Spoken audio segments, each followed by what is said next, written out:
नमस्कार, मैं हूं संजय शर्मा। आप देख रहे हैं 4 PM न्यूज़ नेटवर्क। मैंने भारतीय जनता पार्टी के नेताओं को, जो मेरे मित्र भी हैं बीजेपी के, उनको इतनी हरी मिर्च लगती हुई नहीं देखी जितनी केजरीवाल के नाम पर लग जाती है। ऐसा लगता है कि केजरीवाल ने किसी की भैंस खोल ली हो। आखिर दर्द क्या दे रही है आम आदमी पार्टी? साहब इतने तिलमिला क्यों गए हैं? क्या कारण है कि साहब के गुस्से का कोई सीमा नहीं रही है, सातवें आसमान पर आ गया है। ईडी, सीबीआई सब लगा दी है केजरीवाल के पीछे। कांग्रेस तो लगता है पीछे हो गई है, राहुल गांधी पीछे को, गुस्सा जो है वो सीधा सीधा केजरीवाल पर है। मैं आज बताऊंगा आपको इस वीडियो में वो अंदर की नस, वो नस जिसके दबने से साहब को गुस्सा आ रहा है, और आम आदमी पार्टी की वो रणनीति बताऊंगा जिससे साहब का ब्लड प्रेशर हाई हो रहा है। उससे पहले छोटी सी रिक्वेस्ट आपसे, हम सत्ता संस्थानों से ना विज्ञापन लेते हैं ना मदद लेते हैं, आपसे जरूर मदद मांगते हैं। इस वीडियो के नीचे आप जब जाएंगे तो एक डिस्क्रिप्शन बॉक्स होगा, उसमें एक मेंबरशिप का फॉर्म होगा। छोटी सी मदद करेंगे आप, हमारे अखबार की और यूट्यूब चैनल की मेंबरशिप लेंगे तो हम आपके आभारी होंगे। आपके सहयोग के लिए हम और मजबूती के संग काम करेंगे। अब आते हैं आज के वीडियो पर। आम आदमी पार्टी के संयोजक और दिल्ली के मुख्यमंत्री अरविंद केजरीवाल से दिल्ली के कथित शराब घोटाले मामले में सीबीआई पूछताछ करने जा रही है। यह अपनी तरह का यह अनोखा मामला है, क्योंकि यह पहली बार हो रहा है जब किसी मामले में जांच का दायरा विभागीय मंत्री या विभागीय अधिकारियों से ऊपर जाकर दूसरे सत्ताधीशों तक पहुंचता हुआ दिख रहा है। आपने देखा होगा, मैं आपको उदाहरण सहित बताता हूं कि क्या क्या बातें ऐसी हैं जो नहीं होनी चाहिए। चारा घोटाले में लालू प्रसाद पर जांच इसलिए नहीं हुई कि वो मुख्यमंत्री थे, बल्कि ये इसलिए हुई क्योंकि वो वित्त मंत्री भी थे और ट्रेजरी उनके विभाग के अधीन थी। अगर वो सिर्फ मुख्यमंत्री होते तो जांच का दायरा उन तक शायद ना आता।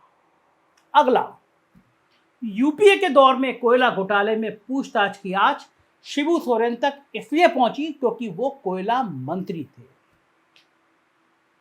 अगले बिंदु पे आता हूं, ताज कॉरिडोर के मामले में जांच की आंच मुख्यमंत्री मायावती तक इसलिए पहुंची क्योंकि वो मुख्यमंत्री के संग संग विभागीय मंत्रालय भी देख रही थी।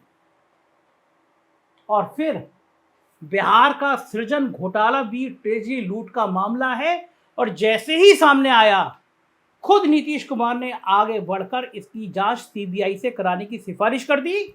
लेकिन इतने बड़े घोटाले जिसके साथ कथित शब्द भी नहीं जोड़ा जा सकता, क्योंकि खुद पूरी परत खोल के रख दी डीएम ने और स्पष्ट हो गया कि बड़ा घोटाला हुआ है, लेकिन आज तक पिंजराबंद तोता और सीबीआई उस मामले पर इसलिए आगे नहीं बढ़ पा रही क्योंकि सृजन घोटाले की आज भले ही संलिप्त रहे हो या ना रहे हो, लेकिन सीधे उस दौर के वित्त मंत्री और भारतीय जनता पार्टी के नेता सुशील मोदी तक पहुंच रही है। मगर दिल्ली के मामले में तो पिंजराबंद तोते ने सारी सीमाएं लांघ दी हैं।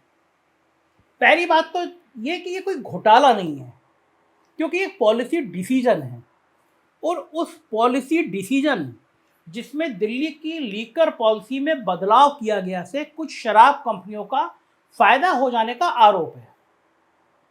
अब ऐसे में सवाल उठता है कि कोई भी सरकार कोई भी पॉलिसी अपनाए, उसका किसी ना किसी को तो स्वाभाविक रूप से फायदा होगा।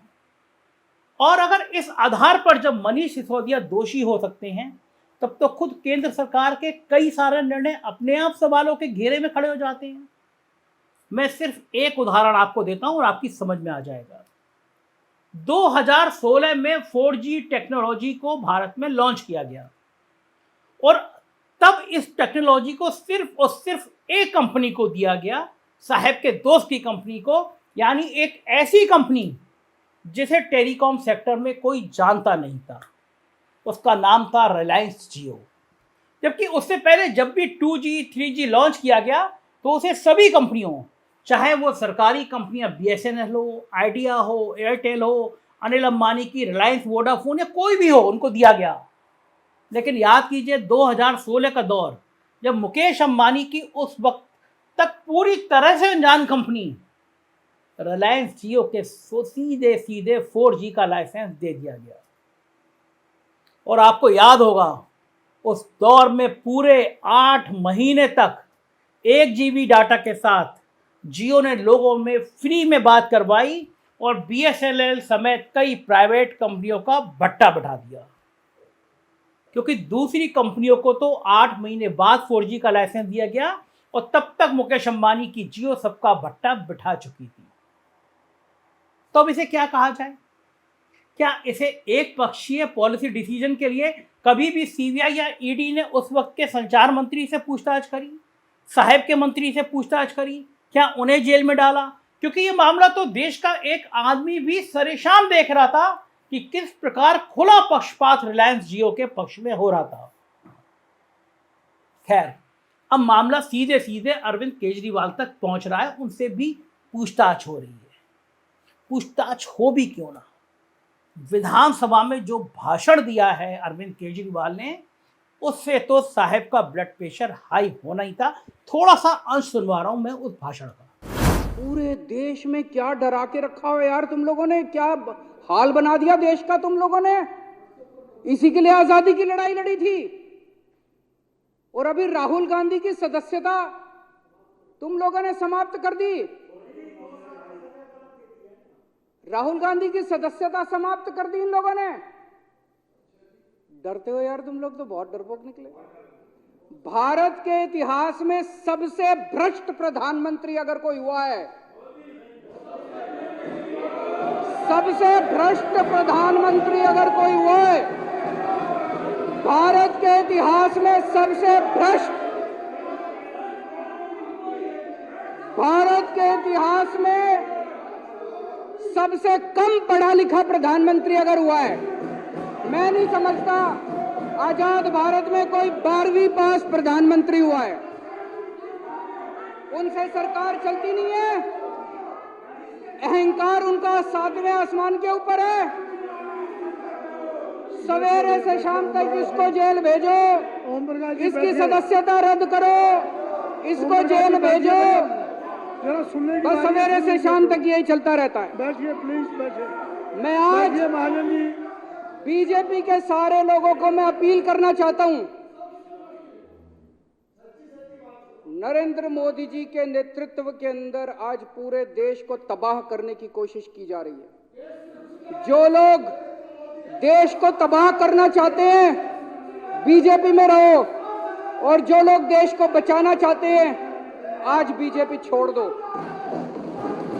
अब आपने देखा, अगर अरविंद केजरीवाल ऐसी भाषा बोलेंगे, विधानसभा में बोलेंगे जिस पे उन पर कोई कार्रवाई भी नहीं हो सकती, मानहानि भी नहीं हो सकती, तो क्या होगा?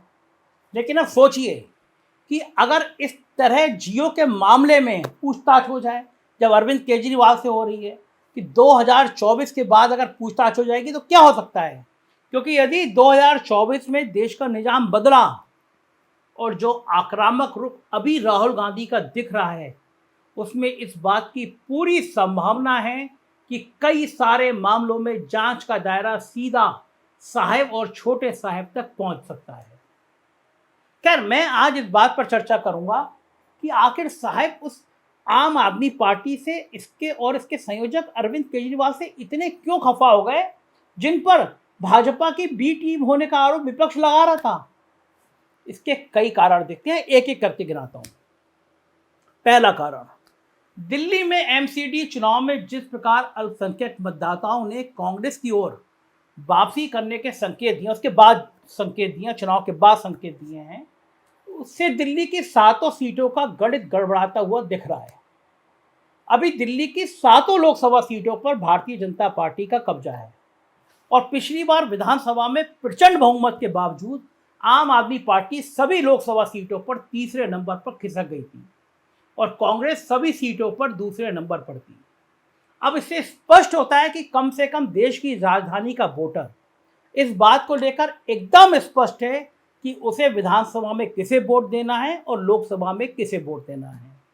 दिल्ली का सामाजिक ताना बाना भी कुछ इसी प्रकार का है, जिसमें सरकारी कर्मचारी, छोटे व्यापारी, झुग्गी बस्तियों में दलित आबादी और तकरीबन हर सीट पर ठीक ठाक संख्या में अल्पसंख्यक वोट, ये दिल्ली के प्रमुख वोटर्स हैं।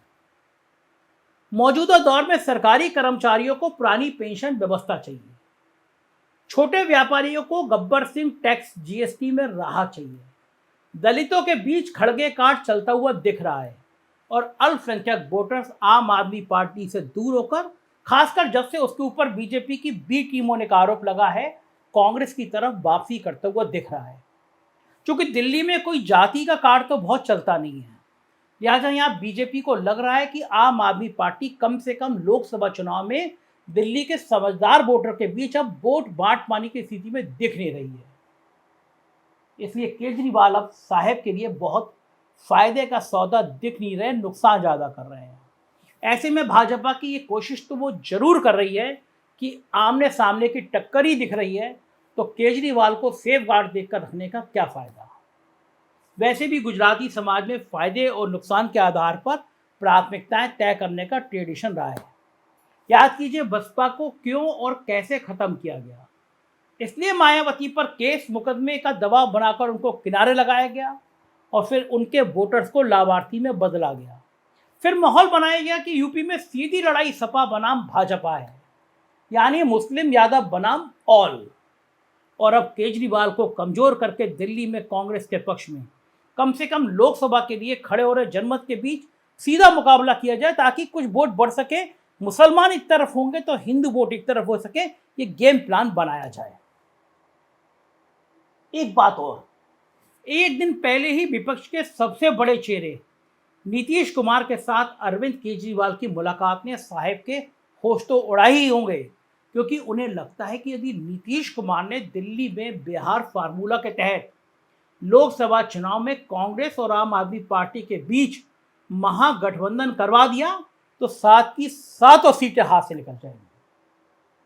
ऐसे में अरविंद केजरीवाल को डराने की, धमकाने की कोशिशों का एक बड़ा कारण यह भी हो सकता है कि यदि तीसरे मोर्चे के लिए नीतीश के संग जाओगे तो हम तुम्हें कहीं का भी नहीं छोड़ेंगे। कुल मिलाकर जो परिस्थिति बन रही है उसमें जो भी नीतीश कुमार और उनकी मुहिम के साथ खड़ा होगा उसको तंग किया जाना तय है। केजरीवाल की मजबूरी ये है कि चूंकि उसका वोट सबसे ज़्यादा दिल्ली की झुग्गी बस्तियों में है, तो वो दलित नेता मल्लिकार्जुन खड़गे के खिलाफ बोल नहीं सकते और अब उनकी पार्टी राष्ट्रीय पार्टी बन चुकी है, लिहाजा उनके अपने संगठन का विस्तार करना है। ऐसे में नीतीश कुमार की जाति जनगणना की मुहिम के साथ खड़े होना भी उनकी मजबूरी है, क्योंकि दिल्ली और पंजाब के बाहर निकलते ही राजनीति अंततः जाति के खेल में जाकर उलझती है और यही 2 फैक्टर, खड़गे और जाति जनगणना, साहब के गले की ऐसी फांस बने हैं, यदि कामयाब हो गए तो संघ के चुनावी हिंदुत्व की हमेशा के लिए विदाई हो सकती है। इसके अलावा केजरीवाल साहब जनता के मुद्दे पर भी सीधे सामने आ रहे हैं।